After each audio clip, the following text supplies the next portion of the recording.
The night Tiwa stole the baby from the river goddess, the moon hid its face.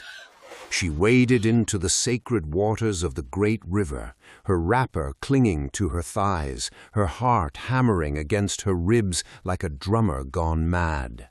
The bundle in her arms squirmed and cooed, oblivious to the sacrilege being committed. Behind her, the shrine stood silent, its clay walls watching. Ahead, the forest path beckoned with shadows that seemed to whisper her name. "Run!" her mind screamed. "Run before they catch you! Run before she wakes!" Tiwa ran. Her bare feet slapped against wet earth as she clutched the infant tighter, ignoring the thorns that tore at her ankles and the branches that clawed at her face. The baby made small sounds, not quite crying, but curious, as if asking where they were going in such a hurry. Tiwa's breath came in ragged gasps, her lungs burning, but she did not stop, could not stop, not until she reached the edge of her village, not until she crossed the threshold of her compound, not until she could close her door and pretend, just for a moment, that this child was truly hers. It had not always been this way. Once Tiwa had been different, hopeful, young. 7 years ago she had married Ade with a smile that could light up the darkest night. The whole village had gathered, drumming and dancing, celebrating the union of the farmer's son and the most beautiful girl in 3 villages. Her mother had pulled her aside that morning, pressed palm oil into her hands for fertility, and whispered the prayers their grandmothers had whispered for generations. "May your womb be like the river, never dry. May your children be like the stars, too many to count." Tiwa had believed it then. She had believed many things. The first year passed, no pregnancy. Her mother-in-law, Iya Ade, said not to worry. These things take time, she said, though her eyes already held questions. The second year came and went. The questions in Iya Ade's eyes turned to concern, then suspicion, then something colder. By the 3rd year, the whole village knew. Tiwa, the beautiful bride, was barren. Tiwa, who had walked like a queen on her wedding day, now walked with her head down, avoiding the market women who whispered when she passed. Tiwa, who had once laughed freely, now measured each smile, each word, wondering if someone was counting her failures. "Have you tried the herbalist 2 villages over?" someone would ask, their voice dripping with false concern. "My cousin had the same problem. She drank bitter herbs for 3 moons, and now she has twins," another would offer, as if Tiwa hadn't already tried every remedy known to woman. She had tried them all. The herbs that made her stomach cramp and her head spin, the sacrifices at dawn offering yams and palm wine to the ancestors, the pilgrimages to distant shrines where old priests touched her belly and shook their heads. Nothing worked. Her womb remained as empty as a broken calabash. Ade, to his credit, never raised his voice, not once. But his silence was worse than shouting. He stopped reaching for her in the night, stopped meeting her eyes across the compound. He moved through their home like a ghost, and Tiwa knew she was losing him, not to anger, but to disappointment, to shame. "My son needs children," Iya Ade declared one afternoon, 6 years into the marriage. She sat in the compound like a judge pronouncing sentence, her wrapper bright against the red earth. "He needs sons to carry his name. If you cannot give him this, then perhaps it is time to bring in someone who can." Tiwa had felt something break inside her chest that day. Not her heart, something deeper, something that held her upright and made her believe she deserved to exist. "Give me 1 more year," she had begged, hating the sound of her own voice, small and desperate. Please, just one more year. Aya Ade had snorted. A year? We have given you 6. What will another year change? But Ade, silent Ade, had nodded. One more year. One final chance.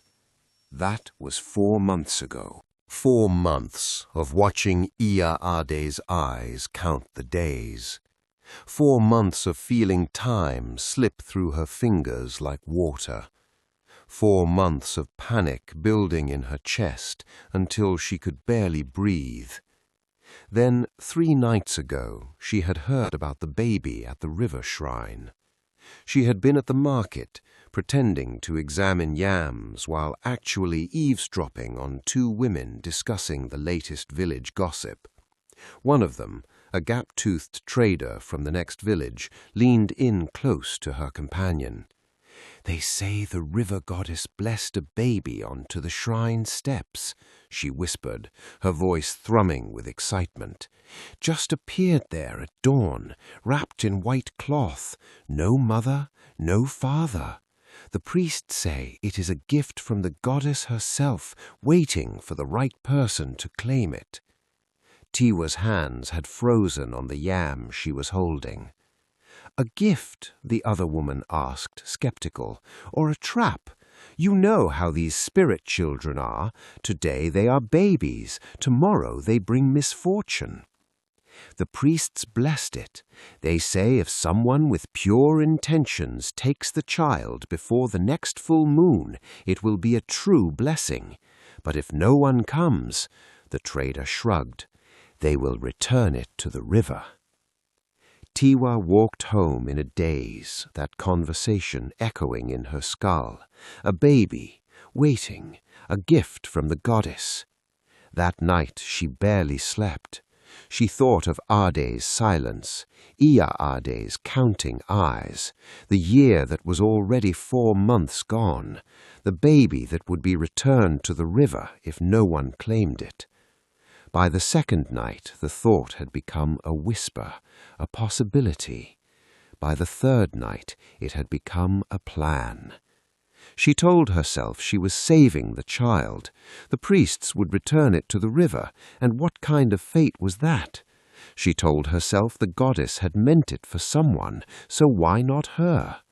She told herself many things as she waited for the village to sleep, as she crept from her compound like a thief, as she made her way to the river shrine under a moonless sky. The shrine had been quiet, too quiet, the kind of quiet that pressed against her ears and made her skin prickle. 2 clay pots sat at the entrance, offerings of palm wine for the goddess. Inside, on a woven mat, the baby slept. It was perfect, round-faced and peaceful, with skin like polished bronze and tiny fists curled against its chest. Tiwa had stood there for a long moment, every instinct screaming at her to run away. This was sacred ground. This was forbidden. This was wrong in ways that went beyond village law, into something older, something that made the air itself feel heavy. But then the baby had stirred, made a small sound, and Tiwa's arms moved before her mind could stop them. She scooped up the child, wrapped it in her own cloth, and ran. Now, gasping and stumbling through the darkness, that decision felt both the bravest and foolish thing she had ever done. The baby made small noises against her chest, and Tiwa whispered to it, "Shh, shh, little one, we are almost home, almost safe." She burst into her compound just as the first roosters began to crow. Ade was not home. He had gone to help his brother with farm work in the next village and would not return until tomorrow. Perfect timing, divine timing even. Surely that meant something. Inside her hut, Tiwa finally looked at the baby properly. In the dim light of her palm oil lamp, the baby gazed up at her with dark, knowing eyes. Too knowing, perhaps, for something so small. But Tiwa pushed that thought away. She had a baby now, her baby. That was all that mattered. I will call you Ayo, joy, because that is what you are. The baby blinked slowly, and for just a moment Tiwa could have sworn its eyes flashed like light on water. Morning came too quickly and too slowly at once. Tiwa had not slept, too wired with adrenaline and fear and something that might have been joy if it wasn't so tangled with guilt. She fed the baby pounded yam softened in water, and to her relief the child ate. She sang to it, and the baby seemed to listen. She told herself this was meant to be. The trouble began when Iya Ade arrived. Ade, the voice came before the woman, sharp as a machete. Where did you put my— What is that? Iya Ade stood in the doorway, her eyes fixed on the bundle in Tiwa's arms. For a moment neither woman spoke. The baby chose that moment to coo, a sweet gurgling sound that seemed obscenely loud in the sudden silence. It is a baby, Tiwa said, stupidly, because what else could she say? I can see it is a baby. Iya Ade stepped closer, her face unreadable. Whose baby? Mine. The word came out stronger than Tiwa felt. Your baby. Iya Ade's voice was flat. You were not pregnant yesterday. You were not pregnant last week. You were not pregnant at all, Tiwa. So whose baby is this really? Tiwa lifted her chin, clutching Ayo tighter. A woman in the next village died in childbirth. She was my distant cousin. Before she died, she made me promise to take her child. I could not refuse her dying wish. The lie tasted like ash in her mouth, but what else could she say? I stole it from the river goddess seemed unlikely to help her case. Iya Ade stared at her for a long, long moment. Then she laughed. It was not a pleasant sound. A cousin in the next village, one I have never heard you mention in 7 years of marriage? A distant cousin, very distant. How convenient, how very convenient that this distant cousin dies just as your year is running out. How miraculous that she leaves you her child. It is the truth, Tiwa said, though her voice wavered. Is it? Iya Ade leaned in close. Then you will not mind when I send someone to the next village to verify this story, to find out the name of this cousin and confirm her death. Tiwa's heart dropped into her stomach. That is not necessary. Oh, but I think it is. Iya Ade's eyes glittered. Unless you are hiding something. Before Tiwa could respond, a commotion erupted outside. Voices, many of them, growing louder. Both women turned as a group of people burst into the compound. At their head was Babatunde, the chief priest of the river shrine, his white ceremonial beads clicking with each agitated step. "Where is she?" he demanded, his voice carrying the weight of divine authority. "Where is the woman who has committed sacrilege against the goddess?" Tiwa's legs went weak. They knew. Of course they knew. The goddess knew everything that happened at her shrine.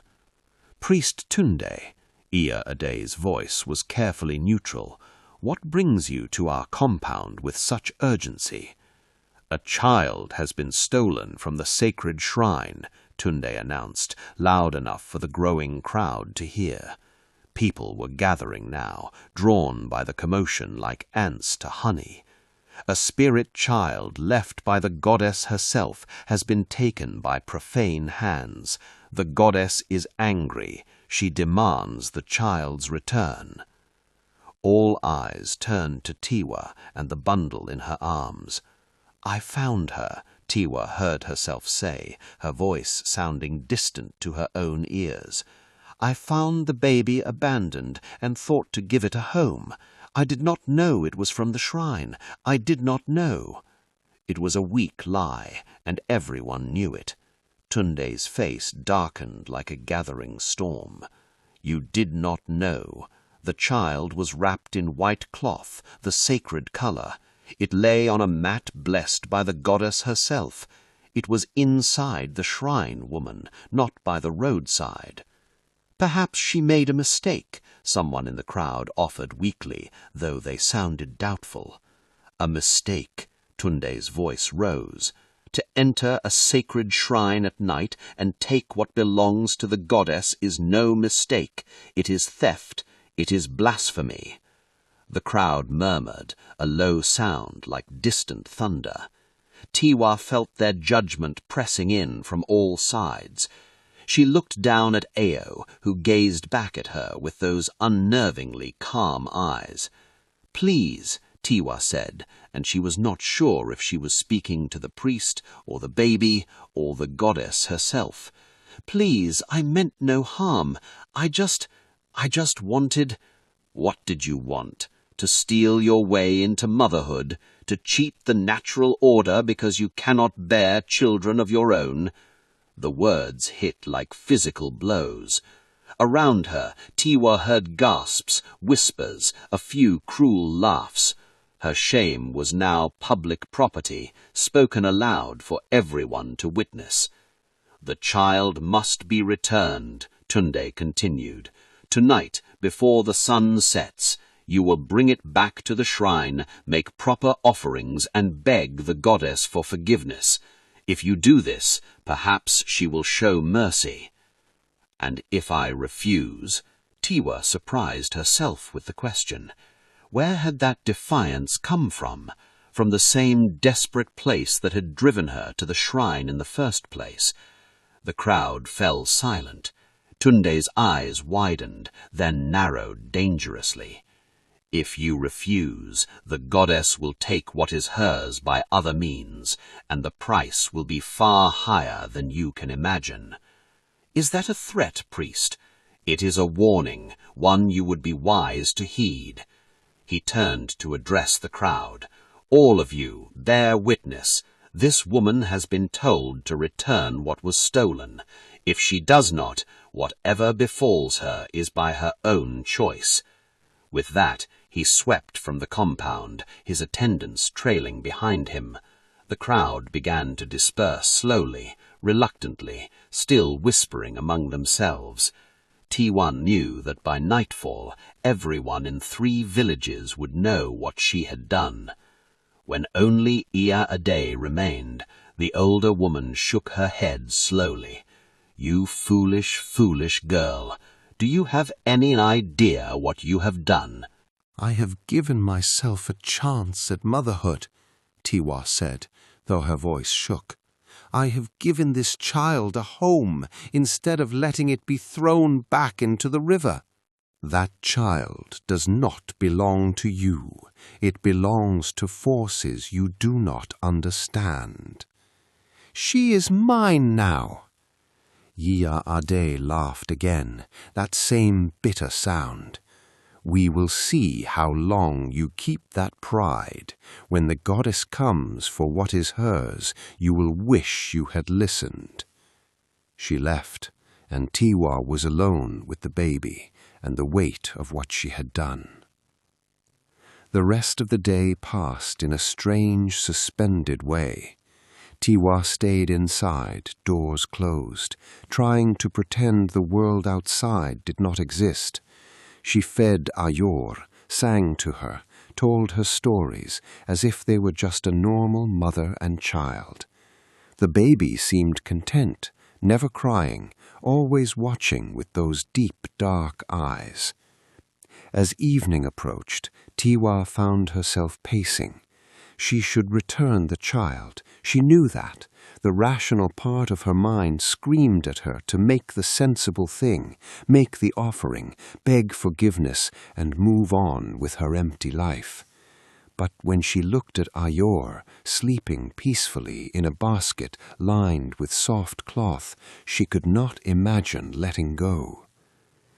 "Just one night," she whispered to the sleeping baby. "Let me have one night of being a mother. Tomorrow I will make this right. Tomorrow." She did not really believe herself, and somewhere, in a place beyond the visible world, she suspected the goddess did not believe her either. Night fell like a closing fist. Tiwa lay on her mat with Ayor beside her, staring at the darkness and waiting. For what, she was not sure. Divine retribution, thunder and lightning, the goddess herself rising from the river to reclaim what was hers? Instead, there was only silence, heavy, waiting silence. Tiwa must have dozed because she woke to the sound of water. Not rain, not the river in the distance, water inside her hut, dripping steadily onto the floor. She sat up, confused, and her feet splashed in a puddle that had not been there before. The hut was filling with water, slowly but steadily, rising from the ground itself, seeping through the walls, and it was not ordinary water. It glowed faintly in the darkness, phosphorescent and strange, and it smelled of river mud and old things. "No," Tiwa whispered, scrambling to pick up Ayor. "No, no, no." The baby was awake, staring at the water with those knowing eyes, and for the first time Tiwa saw her smile. It was not a baby's smile. It was too aware, too ancient. The water reached Tiwa's ankles, then her knees. She grabbed what she could and splashed to the door, but it would not open. The wood had swollen or been sealed by something beyond simple moisture. She pounded on it, screaming for help, but no sound escaped. The water rose to her waist. In her arms, Ayor began to laugh, a sound like bells and running water and something else, something that made Tiwa's skin crawl. "Please," Tiwa gasped, not sure who she was begging, the goddess, the child. "Please stop this. I will return her. I promise. I will take her back at dawn." The water stopped rising. It did not recede, but it stopped, lapping at Tiwa's ribs as she stood shivering in her own flooded home. Ayor stopped laughing and simply stared, those dark eyes reflecting light that came from nowhere. Then a voice spoke. It did not come from the baby, or from outside, or from any direction at all. It simply existed all around her and inside her head at once. "You made a promise once before, daughter. You promised to try all remedies, to wait with patience, to accept the will of the divine. You broke that promise when you entered my shrine with theft in your heart." "I was desperate. I am desperate. You do not know what it is like to be a woman and to fail at the one thing women are supposed to do, to watch your husband drift away, to hear the whispers, to feel worthless every single day."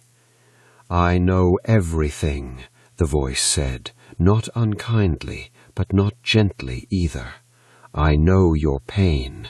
I also know your pride, your impatience, your unwillingness to accept what is. The child you hold is not meant for you." "Then who is it meant for?" Tiwa demanded, her desperation turning to anger. "If you left it at the shrine, you meant it for someone. Why not me? Why am I not good enough? What have I done that is so terrible that I deserve to be barren? I have been good. I have been faithful. I have tried everything. What more do you want from me?" The silence that followed felt like the pause before lightning strikes. Then, "The child is not what you think it is. Look at her. Truly look." Tiwa forced herself to look down at Ayor, really look, and in the strange light of the glowing water she saw. The baby's skin seemed to shimmer and shift. Its eyes were too deep, like looking into the river itself, going down and down forever. And when Ayor smiled again, Tiwa saw that its teeth, small as they were pointed like a fish's. What is she? A child of the river. Not human, not spirit, but something between. There are those who are meant to walk between worlds, daughter. This child is one of them. She was placed at the shrine to be claimed by one whose bloodline carries the old magic, someone who can raise her to fulfill her purpose. You are not that person. Then take her, said Tiwa, and was surprised to find she meant it. The fear had broken through her desperation at last, and all she wanted was to survive this night. Take her and let me go. I am sorry. I am so sorry. Sorry is not enough. You have violated sacred law. You have stolen from the divine. You have placed your desires above the natural order. Do you know what happens when mortals take what belongs to the gods? Please, I did not understand. I did not know. Ignorance is not innocence. You knew enough to feel guilty. You knew enough to hide. You knew enough to lie. That is knowledge enough to be held accountable. The water began to rise again, faster now.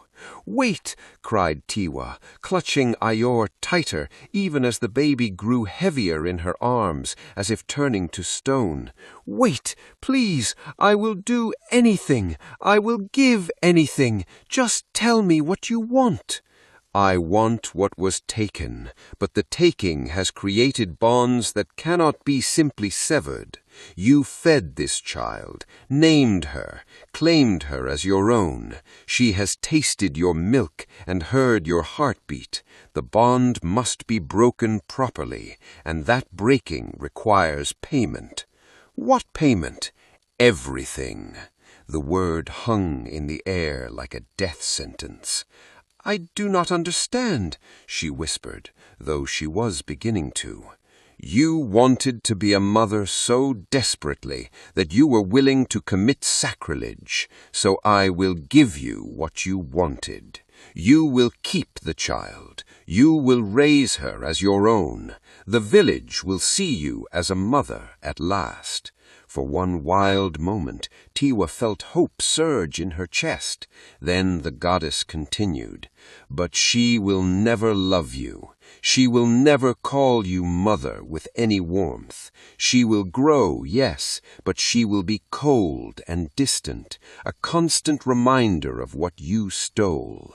And when she reaches the age of 7 years, she will remember what she is. She will know you are not her mother, and she will hate you for taking her from her true purpose. No, breathed Tiwa. Yes, you will watch her grow more distant each day. You will see the knowledge dawn in her eyes. You will feel her pull away. And when she is 7, she will return to the river. But unlike a normal death, unlike the clean grief of losing a child to sickness or accident, you will know she chose to leave you.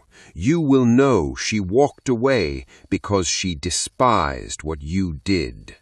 Please, that is too cruel.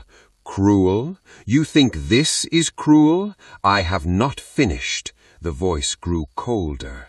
When the child returns to the river, she will take something with her. Your husband. Ade will follow her into the water, drawn by forces he cannot resist. The village will say he drowned, trying to save the strange child. They will pity you. They will say you have lost everything. But you and I will know the truth. He will die because you stole from me. Tiwa was sobbing now, great heaving gasps that made it hard to breathe. No, please not, Ade. Punish me, but not him. He has done nothing wrong. He is your husband. Your actions bind him. That is the law of marriage, is it not? Two become one, then he shares in your consequences. I will return the baby now, right now. I will never speak of this again. I will accept my barrenness. I will do anything. Just please do not take Ade. It is too late. You have already made your choice. The moment you picked up that child, you set these events in motion. There is no undoing them now. The water began to recede, draining away as mysteriously as it had come, until Tiwa stood on dry ground again. But Ayor remained in her arms, and the baby's eyes glowed softly in the darkness, now looking at her with something that might have been pity or contempt. 7 years, the voice said, fading. You have 7 years to love a child who will never love you back. 7 years to watch your husband drift further away, confused by the coldness in his home. 7 years to know exactly when and how you will lose everything. This is my gift to you, Tiwa, the motherhood you craved, wrapped in the punishment you earned. Then the presence was gone, leaving Tiwa alone with the baby and the terrible knowledge of what was to come. The door opened easily now. Outside, false dawn was lightening the sky. Tiwa looked down at Ayor, who stared back with those ancient, unloving eyes. I am sorry to her. I am so, so sorry. The baby said nothing, just watched, waiting. When Ade returned home that afternoon, he found Tiwa sitting in the compound with a baby in her arms. His face lit up in confusion, then something that might have been hope. Tiwa, whose child is this? Ours, she said, and the word tasted like poison. This is Ayor, our daughter. She watched the joy spread across his face, watched him come closer to look at the baby, watched him smile for the first time in years, and she knew that this smile, this hope, this happiness was the beginning of his end. But how? You were not pregnant. I do not understand. She told the lie about the cousin who died in childbirth. She watched him believe it because he wanted to believe it. She watched him reach for the baby, watched Ayor go to him without warmth, watched him not notice because he was too happy to see the coldness. That night, as they lay together with the baby between them, Ade whispered, "Perhaps this is our new beginning. Perhaps we can be happy now." Tiwa said nothing because she knew the truth. This was not a beginning. It was a countdown. 7 years. The first year was the hardest because Tiwa still had hope that maybe the goddess had been lying. Maybe it would not be as bad as promised. Maybe Ayor would learn to love her. But the child never cried for comfort, never reached for Tiwa when frightened, never smiled at her with any real warmth. She ate when fed, slept when put down, and watched everything with those 2 knowing eyes. The village women came to visit, cooing over the baby, offering advice. She is so quiet, so well behaved. You are blessed. Blessed. The word was a knife in Tiwa's chest every time she heard it. Ade tried to bond with the child, but even he began to notice something was off. She is so cold, so distant. Is that normal? Some children are just quiet, Tiwa lied, holding the secret of what was coming like a stone in her belly. By the 2nd year, Ayor could walk and speak, but she never called Tiwa mother with any affection. The word came out flat, obligatory. Tiwa would watch other children run to their mothers with joy, watch them climb into welcoming laps, watch them cry for comfort when hurt. Ayor did none of these things. She does not love me, Tiwa whispered to herself at night, tears soaking her mat. My own child does not love me. But Ayor was not her child. That was the whole point. She was a stolen thing, a river spirit wearing human skin, counting down the days until she could return home. By the 3rd year, Ade had grown quiet again. The initial joy of having a child had faded, replaced by a creeping unease. "There is something wrong with her," he said to Tiwa one evening, "something I cannot name. She looks at me sometimes, and I feel like I am drowning." "She is just different," said Tiwa, but her voice shook. 3 years down, 4 to go. The 4th year brought illness to the village, a fever that took many children. Tiwa prayed that Ayor would get sick, that maybe dying of fever would be better than what was coming. But Ayor never got sick. She moved through the village like she was not quite part of it, untouched by the things that afflicted normal children. "It is a blessing she did not fall ill," Iya Ade said, though even she looked at the child with growing suspicion. She must be protected by the gods. Protected, owned, same thing, really. By the 5th year, Ade had started having nightmares. He would wake, gasping, talking about water filling his lungs, about drowning in darkness. "It is just dreams," Tiwa would say, knowing they were more than dreams. They were warnings, preparations. The goddess was already reaching for him. The 6th year was when Ayor began to change more noticeably. Her eyes, always strange, now sometimes reflected light in ways human eyes should not. Her skin sometimes seemed to shimmer when wet. She spent hours staring at water, any water, as if listening to voices no one else could hear. "She frightens me," Ade admitted. "Our own daughter frightens me. What kind of father does that make me?" "A human one," Tiwa whispered. "She frightens me too." That year, Tiwa tried everything to break the curse. She went to every priest, every herbalist, every wise woman in 5 villages. She made sacrifices. She begged. She pleaded. But the answer was always the same. Some debts cannot be undone. Some prices must be paid in full. The 7th year arrived like an executioner. Ayor woke on the morning of her 7th birthday and looked at Tiwa with full awareness. The pretense was gone.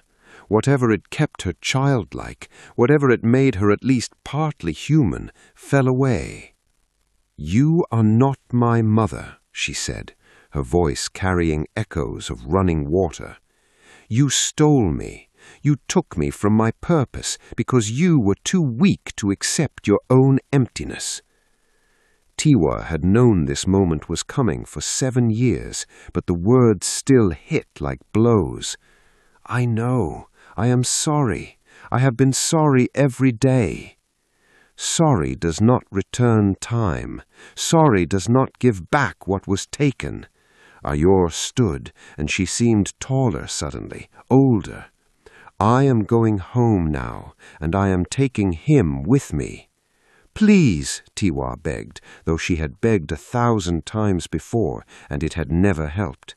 "Please, not Ade. He did nothing wrong. Take me instead. Let me drown in your place." "The goddess does not want you. She wants him. His death is part of your punishment. You must live with it. You must live knowing you killed your husband with your greed." Ayor walked out of the compound, heading toward the river. Tiwa tried to follow, tried to stop her, but her legs would not move. Some force held her in place, making her watch helplessly as the child she had stolen for 7 years walked away. Ade came out of the house, rubbing sleep from his eyes. "Where is Ayor going?" "Ade, please stay here. Do not follow her. Do not go near the river." But he was already moving, drawn by something he could not resist. Tiwa screamed, fought against the force holding her, but it was useless. She could only watch as Ade followed Ayor down the path toward the water. The whole village seemed to be frozen. No one else moved. No one else saw. It was just Tiwa, helpless and screaming, watching her husband walk to his death. At the river's edge, Ayor turned and looked back at Tiwa one last time. Then she smiled, cold and terrible, and walked into the water. She did not sink. She glided across the surface like she was made of it, like she had always belonged there. Ade walked in after her, and he did sink. Tiwa found her legs would move again, just in time to run to the river, just in time to see Ade's head disappear under the water. She dove in after him, searched frantically, but there was nothing, no body, no trace, just dark water that seemed to laugh at her desperation. She was still in the water, still searching, still screaming his name, when the villagers found her hours later. They pulled her out, wrapped her in cloth, and murmured sympathetic words. The child drowned, they said. Ade must have gone in trying to save her. Both lost. How terrible, how tragic. They did not know. They could never know that Tiwa had killed them both 7 years ago when she reached for something that was never meant to be hers. The funeral was held 3 days later. 2 empty graves because there were no bodies to bury. The whole village came to pay respects. They cried for Ade, the good man taken too soon. They cried for Ayor, the strange but innocent child. They cried for Tiwa, the unlucky woman who had finally gotten a family only to lose it so cruelly. No one knew that Tiwa did not cry, could not cry. Something inside her had broken beyond tears. Iya Ade came to her after the funeral. The old woman's face was ravaged by grief, aged 10 years in 3 days. "My son is gone," she said, her voice hollow. "My only son, and that child, that strange child you brought into our lives, both gone." "I am sorry," Tiwa whispered, the only words she had left. "Are you?" Iya Ade's eyes were sharp despite her grief. "Are you really? Or did you know? Did you know something was wrong with that child from the beginning?" Tiwa said nothing, and her silence was answer enough. "You brought a curse into this house," Iya Ade said. "I do not know how, and I do not know why, but I know my son would still be alive if not for you and that thing you called a daughter. You are not welcome in this family anymore. You are not welcome in this compound. Get out." Tiwa gathered what little she owned and left. She had nowhere to go, no family left, no friends who would take her in after the whispers that were already starting. The barren woman whose adopted child drowned, taking her husband with her. Cursed, unlucky, dangerous to be near. She found a small abandoned hut on the edge of the village and moved in. It had a leaking roof and earthen floor and smelled of mold, but it was shelter.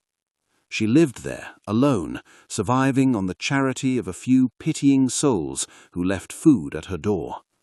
Days became weeks, weeks became months. Tiwa moved through time like a ghost, not quite alive, but not allowed to die either. 1 year after Ade's death, she returned to the river shrine. Baba Tunde was still there, older now, but he recognized her. "You," he said. Not surprised, not angry, just tired. "You, I wondered when you would come." "I want to die," Tiwa said simply. "I want to walk into the river and join them, but I cannot. Every time I try, my body refuses. My legs stop working at the water's edge. Why? Why will she not let me die?" "Because death would be mercy, and you are not owed mercy. You are owed exactly what you are receiving, a long life alone, with nothing but memories of what you destroyed." "How long? How long what? How long will I live like this?" Babatunde looked at her with something like pity. "The goddess blessed you with one thing when she cursed you, long life. You will live to be very, very old, Tiwa. You will outlive everyone who knew you. You will outlive everyone who remembers Ade. You will live until his name is forgotten by everyone but you. That is your punishment, to be the only one who remembers what you destroyed, to carry that knowledge alone until the weight of it breaks you completely." Tiwa's legs gave out. She collapsed on the shrine steps, and this time the tears came. They came and did not stop. "There is no forgiveness for me, is there?" she asked when she could speak again. "No redemption, no chance to make this right?" "No," said Babatunde. "Some things cannot be made right. Some debts are too great. You stole from the goddess and paid with everything, and you will keep paying until there is nothing of you but regret." 20 years passed. Tiwa was old now, her hair white, her back bent. The village had mostly forgotten about her. A new generation had grown up that did not know her story, did not know about Ade or Ayor, or the terrible choice she had made. But Tiwa remembered. She remembered every detail, every moment of those 7 years with a child who never loved her, every day of Ade drifting away, confused by the coldness in her home, every second of watching him walk into the water after a daughter who was never really theirs. She lived in her broken hut and wove baskets to sell at market. She spoke to no one. No one spoke to her. She was just the crazy old woman who lived alone, another piece of village landscape, as unremarkable as a rock or a tree. Sometimes, late at night, she would hear children's laughter coming from the river. She would hobble to her door and look out, and sometimes, just sometimes, she would see a small figure playing in the moonlight, a child who looked like Ayor, dancing on the water's surface, free and joyful in a way she had never been in Tiawa's home. Those nights were the worst. Those nights Tiawa understood with complete clarity that Ayor was happy now. She was home, where she belonged, living the purpose she had been meant for. The 7 years in Tiawa's care had been nothing but a prison to her, an interruption, a theft of time she could never get back. And Ade was down there too somewhere, in the dark depths, his soul part of the river now, part of the goddess's domain, claimed as payment for Tiawa's sin. 30 years after that terrible night, Tiawa woke one morning and could not get up. Her body, which had carried her through decades of punishment, had finally decided it was tired. A young woman found her 2 days later, barely alive in her hut. They carried her to Babatunde's shrine because there was nowhere else for her to go. The young priest who served there now did not know her story, but Babatunde, ancient now and dying himself, recognized her. "Is it time?" Tiawa whispered. "Not quite yet. The goddess wants you to understand something first." "What more is there to understand? I stole. I lost everything. I have lived with nothing but regret for 30 years. What lesson is left?" "The lesson is this," Babatunde said, leaning close. "Your punishment was never really about you. It was a warning for every other desperate woman who might think, even for a moment, that she can cheat fate, that she can take what is not hers. Your story will be told for generations, the woman who stole from the goddess and lost everything. Children will learn it, young wives will hear it, and they will remember. They will choose differently because they know what happened to you. So my suffering serves a purpose, Tiwa said bitterly. How wonderful. Your suffering serves the goddess's purpose, Babatunde corrected. Whether you find any meaning in it is irrelevant. He left, and Tiwa lay there in the shrine, waiting to die. But death was slow in coming. 3 more weeks she lingered, in and out of consciousness, sometimes rambling about Ade and Ayor, sometimes silent for days. On the last day she woke to find the shrine filled with water, not flooding, not rising, just there, as if she was already under the surface. And standing in the water was Ayor, looking exactly as she had, 7 years old, the day she walked into the river. "It is time," the child said. "Finally," Tiwa whispered. "You do not understand. It is time for you to know the worst truth of all." "What truth could be worse than what I have already lived?" Ayor smiled that cold smile. "I was meant for someone.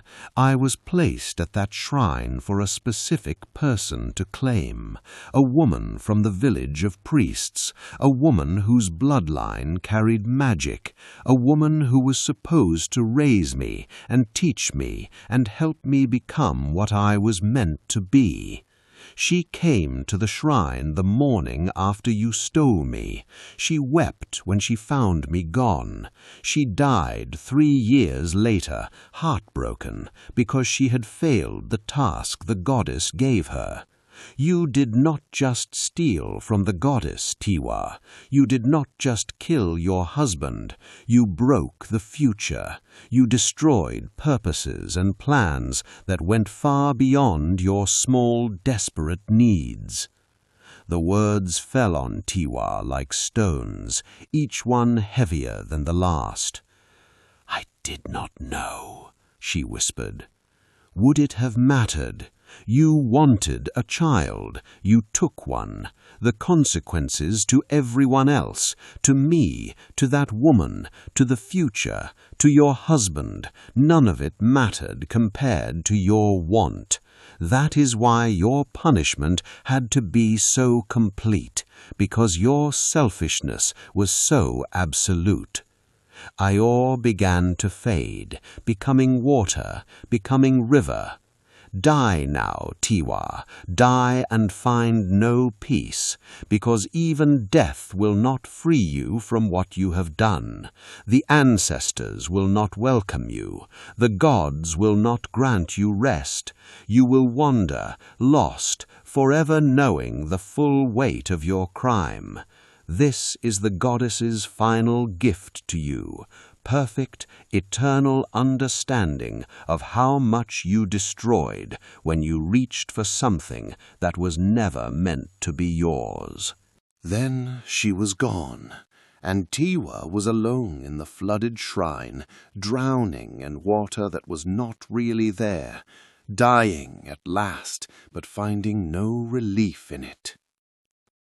They found her body the next morning, just an old woman, dead on the shrine floor, her face twisted in an expression of absolute horror. "Poor thing," someone said. "She must have seen something terrible at the end." They buried her in an unmarked grave, because no one really knew who she was anymore. No one remembered Ade. No one remembered Ayor. The story had faded into legend, the details lost. But the lesson remained.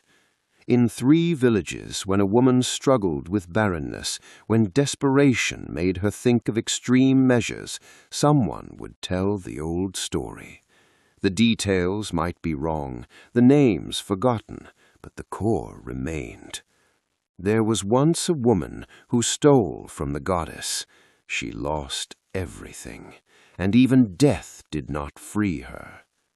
Choose differently, the story warned. Accept what is. Do not reach for what belongs to the divine. And most women, hearing that story, feeling the weight of generations behind it, did choose differently. They bore their pain. They accepted their fate.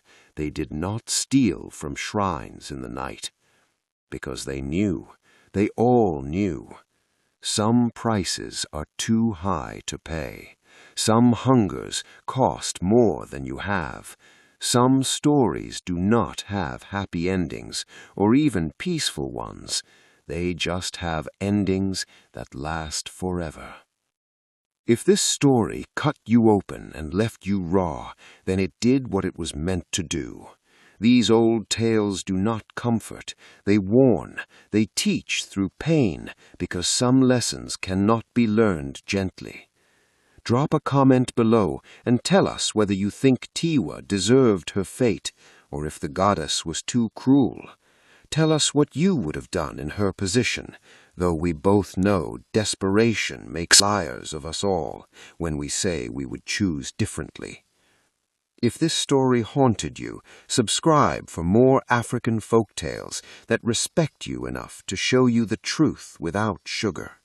These are stories that have survived centuries because they cut deep and the wound remembers. Hit that like button if you believe some warnings are written in blood and some debts are paid across lifetimes.